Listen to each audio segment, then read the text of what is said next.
हाय बच्चों, रसायन विज्ञान की कालांश रसायन की पाठशाला में सभी बच्चों का पुनः स्वागत है। बच्चों, पी ब्लॉक का पहला वीडियो मैंने आपके समक्ष प्रेषित किया था। इस वीडियो में आपने जाना था कि पी ब्लॉक में आपके कक्षा 12th के सिलेबस में जो समूह है उस समूह के तत्वों के नाम कैसे लिखेंगे, संकेत क्या होंगे, परमाणु क्रमांक कैसे याद करेंगे, उनके इलेक्ट्रॉनिक वितरण और उनकी प्राप्ति का अगला वीडियो भी हमने आपके समक्ष प्रस्तुत किया था। आज के कालांश में हम आपके कक्षा 12वीं के पाठ्यक्रम में जो 15th A, 16th A, 17th A और शून्य समूह हैं, उन तत्वों के सामान्य भौतिक गुणों को एक साथ सामूहिक रूप से बताने जा रहे हैं। आज इसके अंतर्गत 2-3 भौतिक गुण जितने भी आपके 25 और 30 मिनट के कालांश में होते हैं उनकी व्याख्या की जाएगी। तो पहले हम एक बार पुनः स्मरण कर लें। समूह 5th A हमने पिछले कालांश में देखा था। समूह 5th A के तत्वों का सामान्य इलेक्ट्रॉनिक विन्यास NS2 NP3 ये था। बाह्यतम कोश के S कक्षक में 2 और बाह्यतम कोश के P कक्षक में 3 इलेक्ट्रॉन आते थे। इसी क्रम में समूह 6th A का सामान्य इलेक्ट्रॉनिक विन्यास NS2 NP4 था। समूह 7th A के तत्वों का सामान्य इलेक्ट्रॉनिक विन्यास NS2 NP5 और शून्य समूह के तत्वों का सामान्य इलेक्ट्रॉनिक विन्यास NS2 NP6 था, लेकिन इसमें हीलियम का इलेक्ट्रॉनिक विन्यास 1s2 था। इसको नाइट्रोजन फैमिली कहते थे। ये ऑक्सीजन फैमिली या कैल्कोजन था। ये हैलोजन फैमिली और यह अक्रिय गैसों का समूह या इसको नोबल गैसों का समूह भी कहते थे। इस समूह में तत्वों के नाम याद करा दिए थे हमने। न्यूजीलैंड, पाकिस्तान, ऑस्ट्रेलिया सब बिके। इसमें ओ सावधानी से टीपो ये भी नाम याद करवाए थे। फिर कल बाहर आएंगी आंटी और हैडन, नेहरा, अगरकर, 0 रन पर ये संकेत भी हमने आपको याद करवाए थे। अब हम सबसे पहले इनका सामान्य गुण भौतिक अवस्था पर जाते हैं। भौतिक अवस्था सबके लिए बात हो रही है। बच्चों, एक प्रश्न मैंने पिछले बार भी बताया था आपको कि उपरोक्त समूह जैसे कि इन तत्वों को समूह 5th A में क्यों रखा गया, या इन तत्वों को समूह 6th A में क्यों रखा गया, या इन तत्वों को इनके समूहों में क्यों रखा गया। इसका एक सामान्य जवाब था, क्योंकि इन सभी तत्वों के सामान्य इलेक्ट्रॉनिक विन्यास समूह 5th A की बात हो रही है अभी, एक समान होते हैं, क्योंकि इनके इलेक्ट्रॉनिक विन्यासों में समानताएं व क्रमिकताएं पाई जाती हैं। उपरोक्त समानताओं के कारण इनके भौतिक व रासायनिक गुणों में भी समानताएं पाई जाती हैं अथवा क्रमिकताएं पाई जाती हैं। क्रमशः बढ़ेंगे घटेंगे या एक समान होंगे। उसी के अंतर्गत हम पहला भौतिक गुण पढ़ रहे हैं, भौतिक अवस्था। बच्चों, इस समूह में नाइट्रोजन जो होता है वो सामान्यतः गैस है। क्या है? नाइट्रोजन सामान्यतः गैस है और अत्यंत स्थायी है। नाइट्रोजन सामान्यतः गैस है और अत्यंत स्थायी है।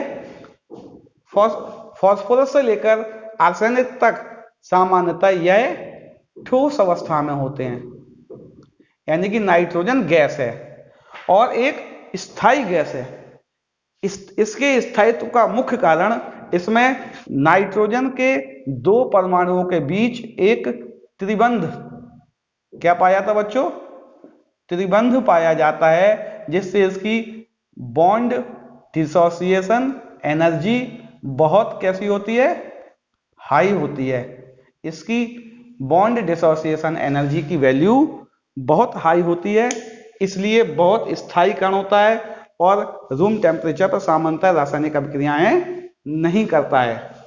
फास्फोरस और अधिकांश सदस्य सामान्यतः ठोस होते हैं, यानी कि गैस से ठोस की तरफ। तो ये एक बात यहां तक कॉमन हो गई है, सभी समूहों में सामान्यतः हम गैस से ठोस की तरफ जाएंगे। प्रारंभिक सदस्य गैस होंगे, आगे आने पर हम ठोस की तरफ जाएंगे। ये कॉमन बात हो गई बेटा सभी समूहों के लिए। जैसे इस समूह की बात करें, ऑक्सीजन यह गैस है और सल्फर ठोस होता है। इसमें यह दोनों गैसें हैं और ब्रोमीन द्रव, आयोडीन ठोस होता है। एस्ट्रेटिन के बारे में ज्यादा बात नहीं की जाती है अभी। आपको भौतिक अवस्था समझ में आ रही है? प्रत्येक समूह का प्रारंभिक सदस्य सामान्यतः गैसीय अवस्था में पाया जाता है। जैसे जैसे समूह में ऊपर से नीचे आते हैं, हम गैस से ठोस की तरफ आते हैं। नाइट्रोजन अत्यंत स्थायी होता है। इसके साथ साथ सामान्यतः परमाणविकता की बात करेंगे अगर, यह द्विपरमाणविक होता है। कितना होता है बच्चों? नाइट्रोजन का अणु द्विपरमाणविक होता है, अर्थात इसे हम N2 लिखते हैं। फास्फोरस का अणु चतुष्परमाणविक होता है, P4 लिखते हैं। 5 होता है 5। ऑक्सीजन द्विपरमाणविक, सल्फर अष्टपरमाणविक, 8 परमाणु होते हैं। ये सामान्यतः द्विपरमाणविक होते हैं। भौतिक अवस्था के बाद इनका अगला गुण आता है इनकी परमाणविक व आयनिक त्रिज्याएं। क्या आता है बच्चों? इनकी परमाणविक व आयनिक त्रिज्याएं। सामान्यतः परमाणु त्रिज्या होती क्या है? हमने कहा परमाणु में एक नाभिक होता है, ये परमाणु का नाभिक है। ये इसके चारों ओर कक्षक होते हैं जहां इलेक्ट्रॉन चक्कर लगाते हैं। परमाणु के नाभिक से इसकी बाह्यतम कोश के इलेक्ट्रॉन के बीच की दूरी, ये इसकी परमाणु त्रिज्या कहलाती है। क्या कहलाती है बच्चों?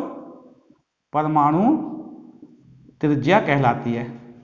नाभिक से बाह्यतम कोश के इलेक्ट्रॉन के बीच की दूरी परमाणु त्रिज्या कहलाती है। सामान्यतः किसी समूह में जब भी हम ऊपर से नीचे जाते हैं तो उसके तत्वों के कोशों की संख्या बढ़ती है।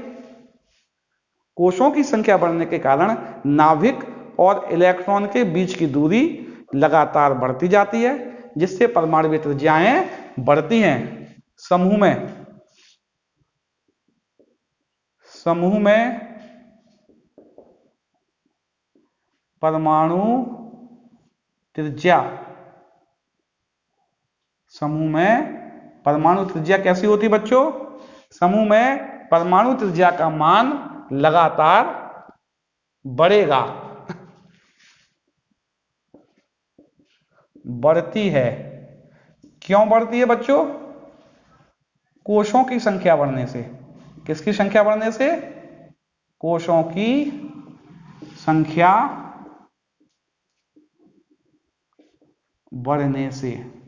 समूह में ऊपर से नीचे आएंगे, कोशों की संख्या बढ़ेगी, परमाणु त्रिज्या बढ़ेगी। अर्थात नाइट्रोजन से की सबसे छोटी, बिस्मिथ की बड़ी, फ्लोरीन की छोटी परमाणु त्रिज्या, आयोडीन की बड़ी परमाणु त्रिज्या। यानी ऊपर से नीचे आने पर इसका मान लगातार बढ़ता है। यदि हम आवर्त में कहेंगे, कभी भी आवर्त में हमेशा एटॉमिक रेडियस का मान कम होता है। आवर्तों में हम बाएं से दाएं जाएंगे, परमाणु त्रिज्या नाभिकीय आवेश बढ़ने के साथ साथ लगातार कम होती जाएगी। एक सामान्य प्रश्न है, ज्यादातर परीक्षाओं में इसके प्रश्न आते नहीं हैं। इसका जो अगला टॉपिक है उसके प्रश्न परीक्षाओं में आते हैं, पूछा जाता है। तीसरा गुण, पहला गुण आपको समझ में आ रहा था, भौतिक अवस्था, दूसरा परमाणुीय त्रिज्या। इसका तीसरा गुण आता है आयनन ऊर्जा। इसको आपकी किताबों में हो सकता है लिखा हो आयनन एंथैल्पी, इसको बोल सकते हैं आयनन विभव, कुछ भी बोल सकते हैं, तीनों नाम इसी के हैं। ये होता क्या है बच्चों? आयनन ऊर्जा, आयनन एंथैल्पी या आयनन विभव क्या होता है, पहले इसको जान लें। यदि कोई परमाणु, जैसे हम लिखा Na, इसका परमाणु क्रमांक 11 है, इसका इलेक्ट्रॉनिक वितरण 2, 8, 1 होता है। यदि हम इसको कुछ ऊर्जा दे दें और इतनी ऊर्जा दे दें इसका ये वाला इलेक्ट्रॉन अलग हो जाए, तो ये Na का धनायन बना लेगा। अब इसमें इलेक्ट्रॉन 2, 8 बचे, एक इलेक्ट्रॉन इसका बाहर दिखा देंगे। किसी भी पदार्थ के एकल या विलग, जब परमाणु विलग होगा तो निश्चित ही उसकी भौतिक अवस्था गैस होगी। तो किसी परमाणु की गैसीय अवस्था में उसके एक परमाणु से एक या अधिक इलेक्ट्रॉन बाहर निकालने के लिए उसे जो ऊर्जा दी जाएगी वह ऊर्जा उस परमाणु की आयनन ऊर्जा कहलाएगी। परमाणु में से एक या एक से अधिक इलेक्ट्रॉन निकालने के लिए आवश्यक ऊर्जा आयनन ऊर्जा कहलाती है।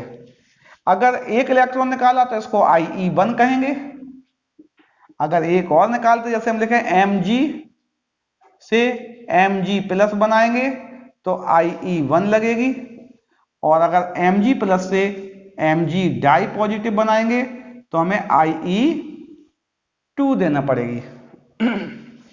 इसको बोलते हैं सक्सेसिव आयोनाइजेशन एंथैल्पी, क्रमागत आयनन ऊर्जाएं। क्रमशः एक इलेक्ट्रॉन निकालें और 2 इलेक्ट्रॉन निकालें, उसकी ऊर्जा आयनन ऊर्जा कहलाती है। चूंकि हम परमाणु आकार पढ़ चुके हैं, हम उसको पुनः परमाणु आकार से लिंक कर दें। हम जानते हैं आवर्त सारणी के किसी भी वर्ग में हम जानते हैं ऊपर से नीचे जाने पर परमाणु आकार कैसा होता है बच्चों? बढ़ता है।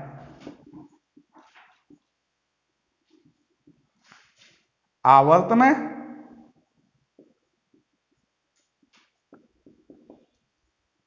बाएं से दाएं जाने पर परमाणु आकार कम होता है। ये बात हम पहले से जानते हैं, पिछले टॉपिक में बताया हमने। ये क्यों होता है? कोश बढ़ने से। कोश बढ़ने से ये क्यों होता है बच्चों? नाभिकीय आवेश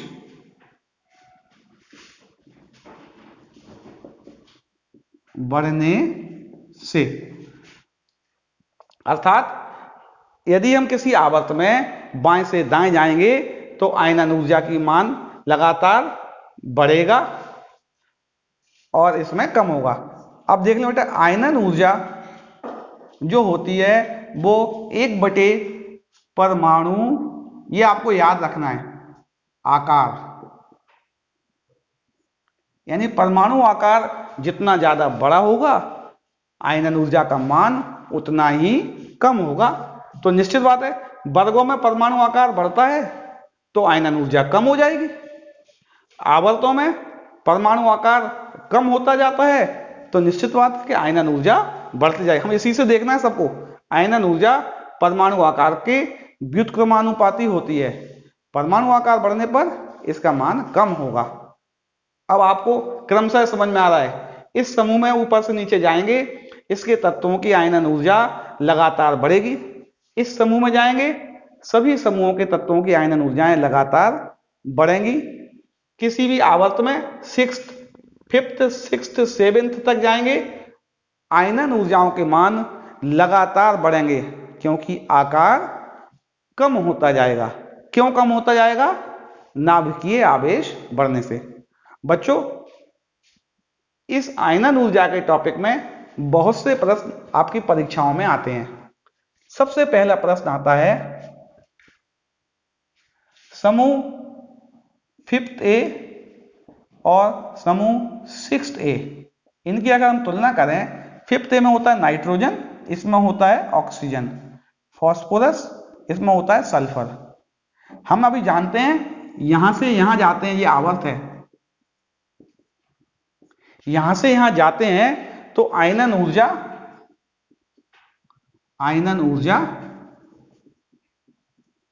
बढ़ती है। किसी भी आवर्त में बाएं से दाएं जाने पर आयनन ऊर्जा का मान लगातार बढ़ता जाता है, परंतु नाइट्रोजन की आयनन ऊर्जा ऑक्सीजन से ज्यादा होती है। किसकी ज्यादा होती है बच्चों? नाइट्रोजन की आयनन ऊर्जा ऑक्सीजन से ज्यादा होती है। ये आपके जो प्रश्न पढ़ा जा रहा है उसका अपवाद है। इसी क्रम में फास्फोरस की आयनन ऊर्जा सल्फर से ज्यादा होती है। क्यों? प्रश्न समझ में आ रहा है क्या? प्रश्न क्या है बच्चों? N व P की आयनन ऊर्जाएं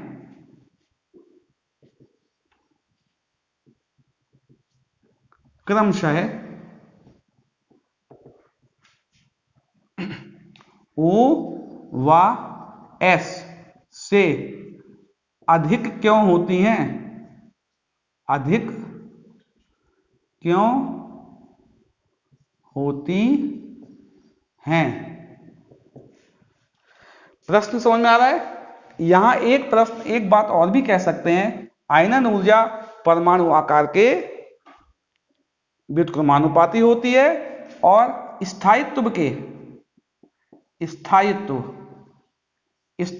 के समानुपाती होती है। बच्चों, ये स्थायित्व क्या बात है? अब प्रश्न आता है, ये स्थायित्व क्या है? स्थायित्व का मतलब, यदि किसी की बाह्यतम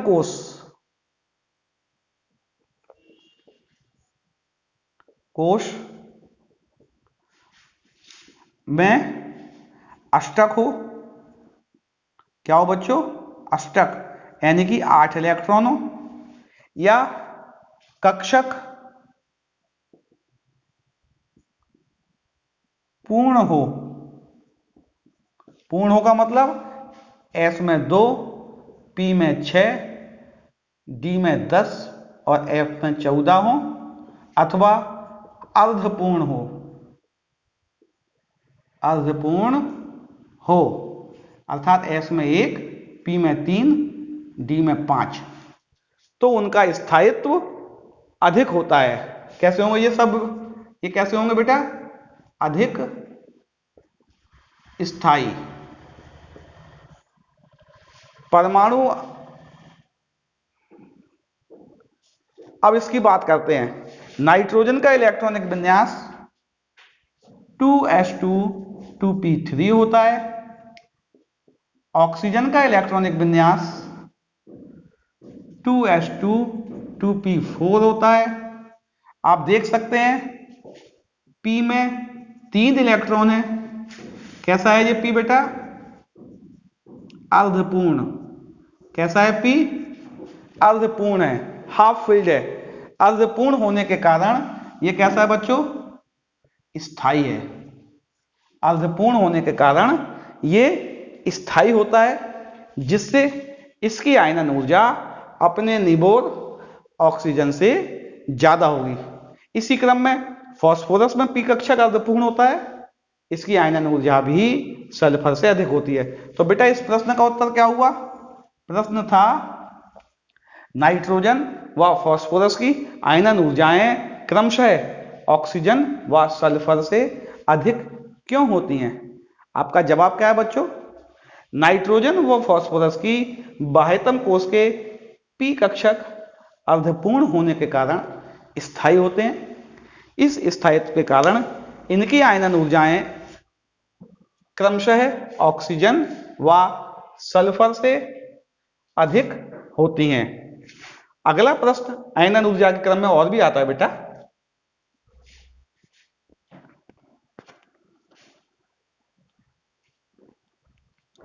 प्रश्न आता है अक्रिय गैसों की आयनन ऊर्जाएं बहुत अधिक होती हैं।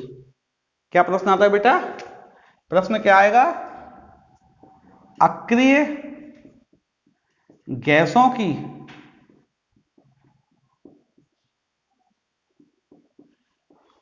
आयनन ऊर्जाएं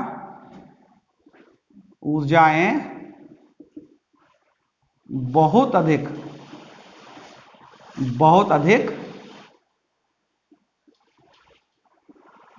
होती हैं। क्यों?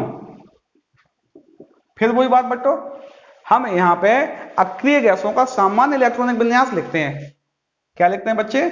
सामान्य इलेक्ट्रॉनिक विन्यास। अक्रिय गैसों का सामान्य इलेक्ट्रॉनिक विन्यास क्या होता है बेटा? ये लिखा हुआ है NH2 हीलियम का 1s2। बाह्यतम कोश में कुल कितने इलेक्ट्रॉन? 8 इलेक्ट्रॉन, यानी कि अष्टक, सर्वाधिक स्थायी। इसमें भी s पूर्ण है। हम देख सकते हैं अक्रिय गैसों की बाह्यतम कोश में 8 इलेक्ट्रॉन होने के कारण यह कैसी होती हैं बेटा? स्थायी होती हैं।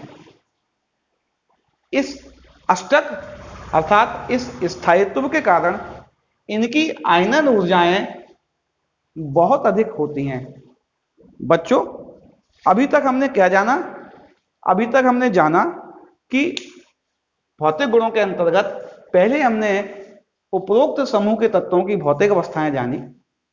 उस भौतिक अवस्था में एक बात सामूहिक रूप से निकलकर आती है कि प्रत्येक समूह के पहले तत्व सामान्यतः गैसीय अवस्था में होते हैं। जैसे जैसे हम समूह में ऊपर से नीचे जाते हैं, हम गैस से ठोस की तरफ बढ़ते जाते हैं। दूसरी बात, हमने इस समूह के तत्वों के आयनन ऊर्जा या आयनन विभव या आयनन एंथैल्पी के बारे में बात की, तो हमने एक बात निकाल ली। दोबारा लिख देते हैं बच्चों। पहले हमने इनकी भौतिक अवस्था देखी। भौतिक अवस्था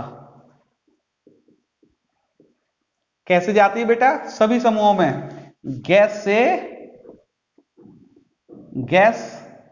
से ठोस की तरफ, ठोस की ओर। किसमें? समूहों में। समूहों में। दूसरा हमने देखा था परमाणु आकार। सभी समूहों की बात कर रहे हैं। वर्गों में, वर्गों में क्या हुआ था बेटा? ऊपर से नीचे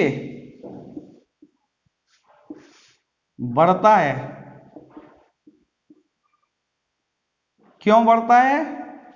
यह भी बताया था आपको, कोश बढ़ने से। कोश बढ़ने से। आवर्तों में,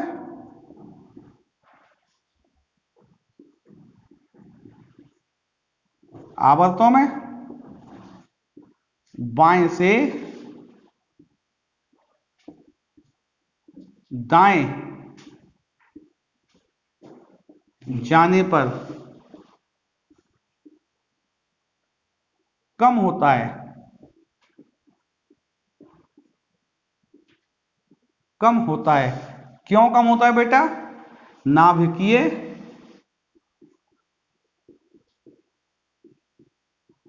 आवेश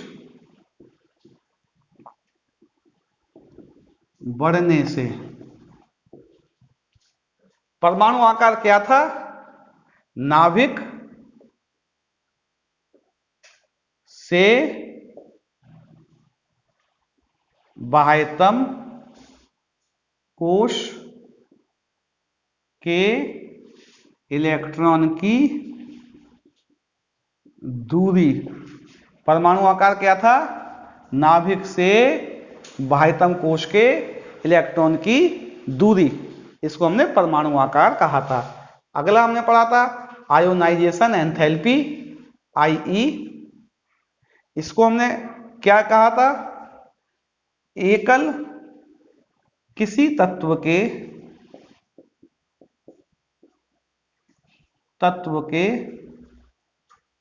विलग, विलग का मतलब होता अकेला, परमाणु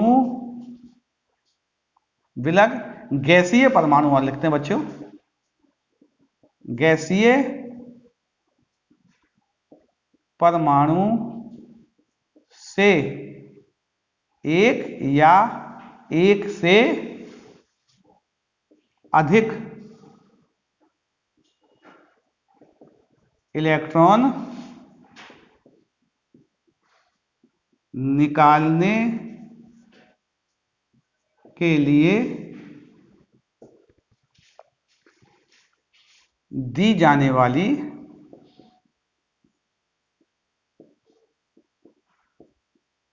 ऊर्जा आयोनाइजेशन एंथैल्पी कहलाती है। बच्चों जब हम सक्सेसिव आई की बात करते हैं तो हम IE1 की वैल्यू IE2 से छोटी होती है और इसकी वैल्यू IE3 से और छोटी होती है, यानी IE3 सबसे बड़ी होती है, अधिक, सर्वाधिक। क्यों क्वेश्चन आ जाता है कभी कभी। IE1 परमाणु से एक इलेक्ट्रॉन निकालने के लिए आवश्यक ऊर्जा, IE2 परमाणु से 2 इलेक्ट्रॉन निकालने के लिए आवश्यक ऊर्जा, IE3 3। जब भी परमाणु से इलेक्ट्रॉन निकलता है उसका धनायन बनता है। धनायन बनने के कारण नाभिकीय आवेश बढ़ जाता है, जिससे परमाणु का आकार कम हो जाता है और परमाणु का आकार और IE एक दूसरे के व्युत्क्रमानुपाती होते हैं। यानी क्या होता बच्चों? परमाणु आकार 1/IE। परमाणु आकार और IE कैसे होते हैं? एक दूसरे के अपोजिट होते हैं। यानी इसका मान सबसे अधिक इसलिए हो जाता है 3 इलेक्ट्रॉन निकलने के बाद परमाणु आकार कम हो जाता है, जिससे IE का मान बढ़ जाता है। इसके अलावा एक बात और जानी थी हमने, जो IE होता है वो स्थायित्व के समानुपाती होता है, स्थायित्व के समानुपाती होता है, अर्थात जिसका स्थायित्व ज्यादा उसकी आयोनाइजेशन एनर्जी की वैल्यू भी ज्यादा होगी। इस क्रम में हमने 2 प्रश्न पढ़े थे।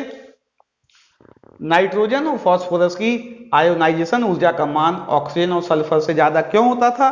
क्योंकि N और P में P3 था और O व S में P4 था। इस बात को भी जाना। अक्रिय गैसों